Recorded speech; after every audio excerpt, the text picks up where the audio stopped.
Right now, the United States is about to get hit by something that doesn't happen very often. I'm not talking about one big storm. I'm not talking about one heat wave. I'm talking about everything happening at once. On one side of the country, temperatures are about to climb so high that the numbers almost don't look real. We're talking 110. We're talking 115 degrees. Not the feels-like number, not with humidity added in. The actual air temperature. The kind of heat where the pavement can burn through your shoes. The kind where your car steering wheel becomes too hot to touch. The kind where being outside for too long can put you in the hospital. Many people underestimate just how physically draining this level of real air heat can be, even for young, otherwise healthy adults. You don't have to be elderly or sick to suffer sudden physical harm when raw air temperatures soar this far above normal seasonal averages.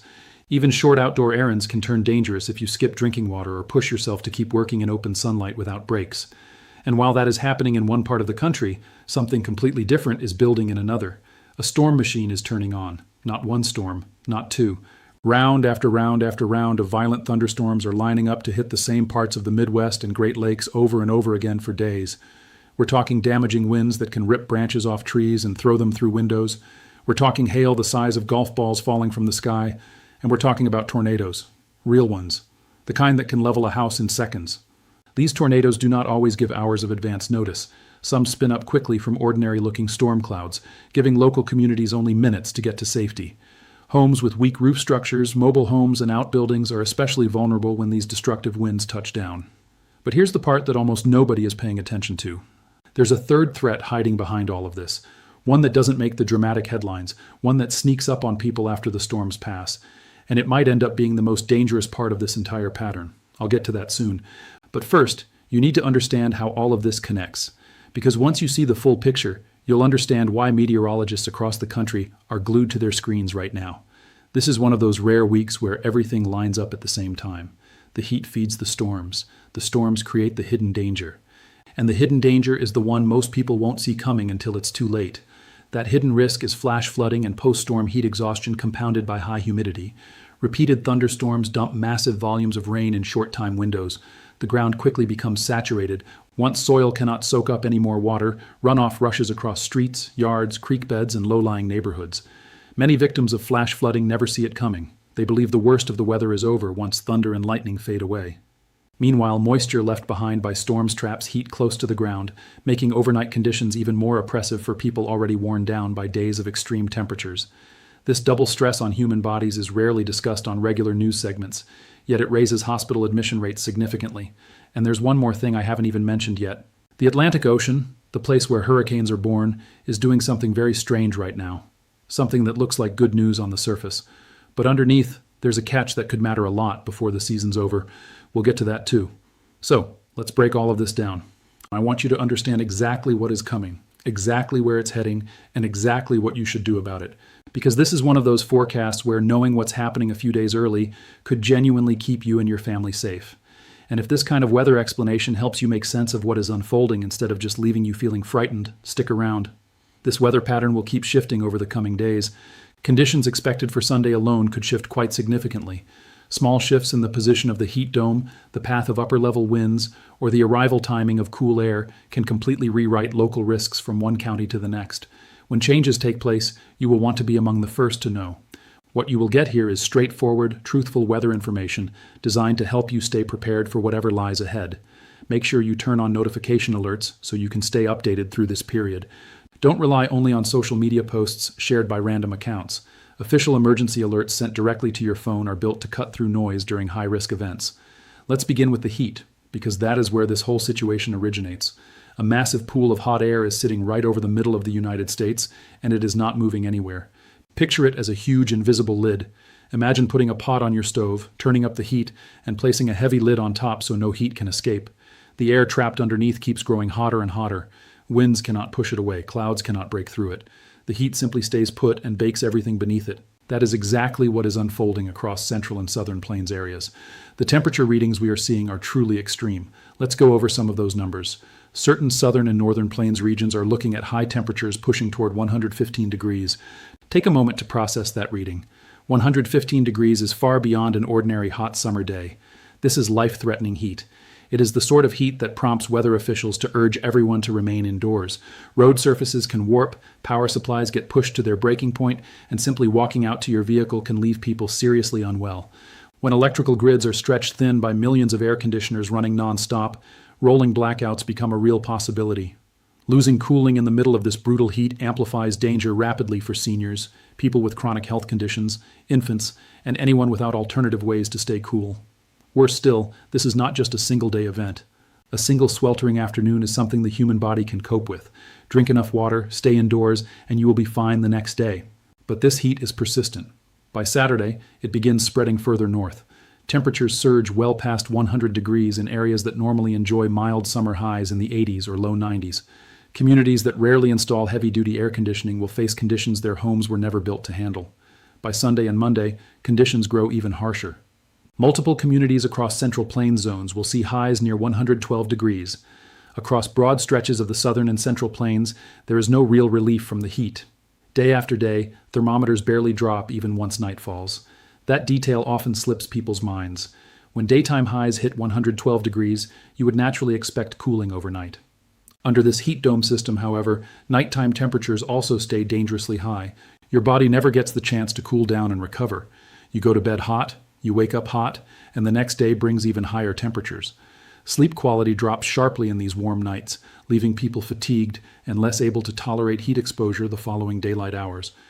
This oppressive heat pattern is projected to hold on until roughly Tuesday or Wednesday of next week before it finally starts easing. That means nearly a full week of unrelenting extreme heat for millions of people. I want to stress one point above everything else in this forecast. Heat does not look menacing. It does not produce dramatic visual footage. You will not see footage of heat the way you see footage of tornadoes tearing through neighborhoods or storms hitting coastlines. Yet every single year in the United States, heat claims more lives than tornadoes, hurricanes, and floods combined. This is not subjective opinion. It comes from hard data. Year after year, heat ranks as the deadliest weather hazard. Many people underestimate its power. They believe they can tough it out, writing it off as just another hot day. Outdoor laborers, farm workers, construction crews, and people who enjoy outdoor recreation are among those most frequently caught off guard. That mindset can land them in serious danger. If you live within the central or southern plains right now, please take this threat seriously. Check in on elderly neighbors, especially those who live alone and may lack air conditioning. Ensure pets have access to drinking water and shade. Never leave children or animals inside parked vehicles, even for a brief moment. When outside temperatures hit 115 degrees, vehicle interiors can climb to 150 degrees in under 15 minutes. That level of heat can prove fatal. Drink water before you start feeling thirsty. Thirst is already a late warning sign your body is becoming dehydrated. Whenever possible, stay indoors during the hottest hours of the day, roughly between mid-morning and late afternoon. If you absolutely must head outdoors, take regular breaks in shaded spots, limit heavy physical exertion as much as you can, and watch for early warning signs of heat-related illness, including dizziness, confusion, or nausea. Those are your body's warning signals, and you need to pay attention to them. If you spot these symptoms in yourself or someone nearby, move immediately to cooler space and seek medical help if symptoms do not improve quickly. Now we come to a really noteworthy shift in this weather story. That heat dome sitting over the center of the country is not only driving high temperatures, it is also acting like a storm-generating engine. The storms it is about to spawn are going to be quite severe. We have this massive dome of hot air pressing down across the middle of the country like a heavy weight. Very little can penetrate it or move it away. Air underneath continues to heat up. Weather systems, though, resist staying static. The atmosphere is constantly working to reach a balance. When one area becomes extremely hot, surrounding air masses begin moving in. Air rises and clashes with nearby cooler air. Violent weather breaks out when hot and cool air collide. Consider where this heat dome is positioned. It sits right above the central plains. Cooler air lies to its north. High-altitude, fast-moving wind currents travel right along the upper boundary of the heat dome. That boundary is where all the action unfolds. Hot air from the dome pushes moisture and energy upward. Those high-level winds bring cooler air and wind in from the northwest. Where these air masses meet, atmospheric stability completely breaks down. It is comparable to shaking a soda bottle and then twisting open the cap. Built-up energy has to release somewhere. It surges sharply upward, forming powerful thunderstorms. That explains why, while southern plains communities suffer under deadly heat, northern plains, Midwest, and Great Lakes regions face rounds of severe thunderstorms. It is all part of the same large-scale weather setup, yet it creates two entirely different kinds of danger depending on your location. Even towns separated by just a couple hundred miles can experience completely opposite weather, one community sweltering under record heat, another pounded by hail and high winds. Let's walk through what will unfold day by day, because timing is critical here. The first round of storms is already rolling in for today and tonight. Widespread thunderstorms are expected through the afternoon and evening across upper Midwest zones. The biggest hazard with these storms comes from powerful straight-line winds. Winds blowing in a single direction with enormous force, powerful enough to snap utility poles, flip outdoor equipment, and hurl debris through the air. Flying debris is one of the leading causes of injury during thunderstorm events. Large hail is also a possibility, especially further west, where storm clouds can grow very tall and intense. Hail can shatter car windows, damage home siding, and destroy gardens and farm crops in mere minutes. I want to make one important note. Official forecasts rate today's tornado risk as low, and that assessment holds true, but risk does not drop all the way to zero. There is a certain zone where low-level winds are expected to shift and strengthen late in the afternoon. When that happens, even an ordinary-looking thunderstorm can suddenly begin rotating. This scenario does not happen frequently under these conditions, but it is possible. If you reside in that area, having a way to receive real-time weather alerts on your phone is your best course of action today. Do not wait until you see dark clouds to prepare. Further along the East Coast, another set of storms is forecast to develop in the afternoon. Scattered thunderstorms bringing strong wind gusts may impact a stretch of communities. The tornado risk there remains very low. Even so, on hot, humid August afternoons, atmospheric conditions can occasionally bring unexpected developments. Brief, fast-forming tornadoes that appear and vanish within minutes can never be fully ruled out when moisture levels are this high. Remain mindful even when risk levels appear minimal. People often let their guard down when forecasts say risk is low. Forgetting low does not equal zero. Down in the desert southwest, monsoon activity is in full swing. Multiple rounds of heavy rainfall will occur, bringing flash flood risks to typical vulnerable locations. If you live near dry washes or canyon terrain in that region, you know what precautions to take. Steer clear of low-lying ground whenever heavy rain falls. Dry creek beds can fill with rushing floodwater in seconds, even when no rain is falling directly above your location. Saturday brings the quietest period within this whole weather stretch, and that is worth stating clearly. Not every day during an active weather pattern brings dramatic events. Storm activity on Saturday will concentrate mostly across interior northeast zones. Scattered afternoon thunderstorms may deliver gusty winds and isolated hail. There is a narrow evening window during which a quick-forming tornado cannot be fully ruled out in certain inland northeast areas. Overall, Saturday serves as a short break ahead of the main weather event. Use this lull wisely. This is your opportunity to double-check emergency supplies: bottled drinking water, battery-powered lights, portable chargers for cell phones, and first aid kits. Many people put off preparation until warnings blare, and by then it is too late to gather supplies safely. That main event arrives on Sunday. Sunday is the day drawing the attention of forecasters. Out of all days in this outlook, Sunday carries the greatest potential for significant weather. I want to clarify exactly what that means. I am not promising that disaster will strike on Sunday. What I am saying is that all the necessary ingredients for major weather events are coming together. If atmospheric conditions line up the way some computer projections indicate, Sunday could turn very serious across upper Midwest regions. Model data is not perfect, but multiple independent forecast models are highlighting the same high-risk window which grabs the attention of every meteorologist watching this system. Here is what will be taking place. By Sunday, winds both high in the atmosphere and closer to ground level will be blowing strongly. Upper-level winds shift direction, and this is far more than a minor adjustment.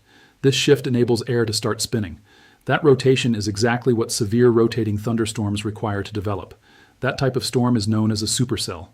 Despite sounding like something out of fiction, it is a real meteorological term. A supercell is a thunderstorm with an internal rotating circulation. These storms can produce extremely large hail and powerful tornadoes. Conditions on Sunday look set to supply everything these storms need.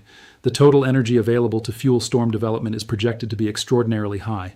Energy levels that make even seasoned forecasters pay extra close attention. In certain upper Midwest areas, the atmosphere will hold so much potential energy that storms will not need much of a trigger to erupt. Here is how Sunday may play out. Mornings could start off calm, perhaps a few scattered light showers, nothing immediately alarming. This quiet morning atmosphere can lull residents into a false sense of security. Pay close attention to the afternoon hours. That is when conditions can shift rapidly. One or more supercell thunderstorms may develop. As evening approaches, additional storms can ignite, eventually merging into a long, continuous line of thunderstorms advancing across the landscape like a wall. Should that scenario unfold, populated centers across the region will face severe storm conditions lasting overnight into early Monday. Damaging winds will be the primary threat, with hail and possibly isolated tornadoes more likely early on before storms consolidate into a solid line. Once storms merge into that long line, widespread destructive straight-line winds become the main hazard for dozens of miles. I want to highlight one often overlooked danger: overnight thunderstorms. During daylight hours, you can see storms approaching. You spot dark clouds, odd-colored skies, visible rotation if a tornado is forming. You get visual warning cues. At night, none of those visual clues exist. All you hear is wind howling outside your windows and thunder crashing. Power can cut out, leaving you sitting in total darkness while your home shakes. It is a frightening experience. It is also dangerous because people are asleep. They are not watching the sky. Deep sleep may mean they fail to hear outdoor warning sirens. Sirens are designed for people outdoors. They are often difficult to hear inside closed homes with windows shut. If phones are not properly configured for emergency notifications, people may never receive warnings until danger is already upon them. If you live in Midwest or Great Lakes regions, before Sunday arrives, double-check your phone settings. Ensure emergency alert functions are switched on. If you own a weather radio, fit it with fresh batteries. Test it ahead of time to confirm it works properly. Do not just store it on a shelf. Work out ahead of time where you would shelter inside your home if an emergency strikes in the middle of the night. A basement offers the best protection. If no basement exists, pick an inner room on the lowest floor without windows. Simply have a shelter plan ready. Talk this plan over with every member of your household so everyone knows exactly what to do the second an alert comes through. Moving on past Monday, the sharp temperature swings we may see are truly remarkable. Few other places on Earth experience such a wide spectrum of weather, all unfolding within the same week under one large-scale weather pattern. We see scorching heat alongside near-chilly readings, violent tornado activity alongside flash flooding, all happening simultaneously. For farming operations in northern zones, those cooler temperature readings bear watching. Unseasonable cool spells at this point in summer can place stress on growing crops. Fruits and grains maturing for harvest can suffer slowed development when temperatures drop quickly after weeks of intense heat. The good news is that current guidance suggests temperatures are unlikely to drop all the way to freezing. Hard frost events are not expected for now. Still, it serves as a reminder that summer will not last indefinitely, and major weather pattern shifts can make seasonal transitions feel abrupt. That brings us to another unusual piece of this weather puzzle, connected to tropical activity. Right now, conditions across the Atlantic are strangely quiet. This is not just minor calm. It is abnormally quiet for this point within hurricane season. Normally, by early August, you expect to see at least some tropical weather signals. Disturbances moving off continental coastlines, systems trying to organize above warm ocean waters, something. Right now, barely anything is happening out there. There is a clear cause for this. A strong El Niño event is underway. El Niño refers to warming ocean waters within the Pacific, and it reshapes global weather patterns in multiple ways. One effect is increased wind shear across the Atlantic. Wind shear describes changes in wind speed and direction at different heights. Earlier, we discussed how certain wind changes help rotating thunderstorms develop. Over the Atlantic Ocean, that same wind shear does the exact opposite. Instead of supporting storm organization, it tears developing systems apart.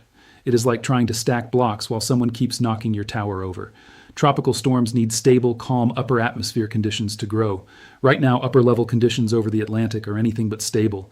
Every time a tropical disturbance tries to get organized, wind shear rips it apart before it can strengthen significantly. On the surface, that sounds like fantastic news. Fewer developing tropical systems mean fewer threats facing coastal communities.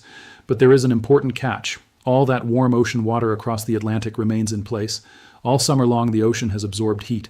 Because no large storms have formed to churn those waters and release stored energy, heat just keeps accumulating. Ocean temperatures keep climbing, and energy reserves keep building up. What happens if later in the season, during September or October, wind shear eases enough for a tropical system to finally develop? That storm would instantly have access to all that stockpiled ocean energy, and it could strengthen extremely rapidly. We are talking about systems going from nothing to powerful hurricanes over just a few days. This kind of rapid strengthening is one of weather's most dangerous phenomena because it leaves communities with almost no time to get ready. Residents may only have 1 or 2 days' notice to complete preparations that normally take a full week. History records multiple examples of quiet hurricane seasons producing just 1 or 2 storms, yet those few storms became catastrophic. It only takes one. That is why, even with the Atlantic appearing tranquil at present, weather experts are not lowering their guard. I will keep monitoring tropical developments through the rest of the season. If any systems begin spinning up out over the ocean, you will hear about it. Keep in mind that a quiet Atlantic does not equal a safe Atlantic. It simply means energy is building and waiting. Coastal households should keep their hurricane emergency kits assembled and ready, even if there is nothing brewing out at sea right now. I realize this update has covered a great deal of ground: heat, thunderstorms, tornadoes, flooding, cold air shifts, and quiet tropical conditions. There's a lot to keep track of. Let me pull everything together into one simple, clear summary. Looking at the big picture, the heat dome is the central driver behind everything taking place. Every other weather event traces back to it. That dome generates the extreme high temperatures across central and southern plain zones. Along its northern boundary, hot air collides with cooler air and strong winds, spawning repeated rounds of severe thunderstorms. Those storms hitting the same areas day after day bring elevated flood risks. Eventually, a cold front will push through and end the heat wave, but not before triggering dramatic temperature drops, sending some areas from brutal summer heat to much cooler conditions within a matter of days. All these events are interconnected. One large-scale pattern, one root cause, multiple overlapping hazards. That is what makes this week so unusual. Most of the time we deal with one major weather threat at a time. This week, multiple threats are unfolding concurrently, sometimes impacting the exact same communities back to back. A town can suffer record heat one day, severe thunderstorms the next, then flash flooding right after that. Here are the key takeaways. If you live in central or southern plains areas, take heat hazards seriously. It may not look as terrifying as a tornado, yet it poses greater risk. Stay well hydrated and do not rely only on sugary drinks or caffeine. Plain water works best for replacing what your body loses in extreme heat. Remain indoors during peak heat hours. Check on vulnerable people nearby. Never leave humans or pets inside parked vehicles for any length of time. If you live in the Midwest, Great Lakes, or Ohio Valley regions, stay weather aware every afternoon and evening this week. Keep phone emergency alerts turned on. Know exactly where you will shelter when warnings go out. Pay special attention to Sunday. That day holds the highest chance of significant severe weather, especially across upper Midwest zones. Have a shelter plan ready for overnight storms as well. A battery-powered weather radio can wake you up when your phone might not. Keep your phone plugged in whenever possible so it stays charged if power goes out. If you are anywhere that may see heavy rainfall later this week, remember this simple rule: never drive through floodwaters. A flooded roadway is not a shortcut, it is a trap. It only takes a small amount of flowing water to lift and sweep away a vehicle. Turn around, do not drown. If you reside along the Atlantic coastline, do not let currently quiet tropical conditions make you complacent. Hurricane season is not finished. Stay prepared. Review your evacuation routes and emergency supplies periodically through September and October. I also want to be fully transparent. Honesty matters more than sounding overly confident. Certain details within this forecast are still evolving. I have high confidence regarding the ongoing heat and today's storm activity. Sunday's severe weather potential is real, with a high upper limit on how bad it could get, but exactly how events unfold remains uncertain. Small shifts in wind direction or moisture can raise or lower local risks dramatically from county to county. Next week's flood risks are concerning but not locked in. Possible future storm activity further down the line is only a tentative signal at this stage. As days pass, some risks may grow worse, others may fade away. I will keep updating you as the forecast picture grows clearer. Forecasting is not a one-and-done prediction, it is an ongoing story. The gap between a safe outcome and a dangerous one can hinge on catching forecast shifts just a few hours ahead. This is a week where paying attention really matters. Do not set it and forget it. Check updated forecasts each day as conditions evolve. If this overview helped you understand what is on the way and brought clarity to a complicated weather situation, give this video a thumbs up so other people searching for weather information can find it. Subscribe if you haven't already, and keep notifications active so you get updates as the Sunday forecast comes into sharper focus. Before wrapping up, I'd like to hear your thoughts. Among all these threats, extreme heat, Sunday's tornado potential, flood risks, or that oddly quiet Atlantic hurricane season, which one worries you most, and why? Share your thoughts in the comment section. I read through comments, and it is always interesting to see how perspectives differ based on location and past weather experiences. Please stay safe out there. I will see you next time.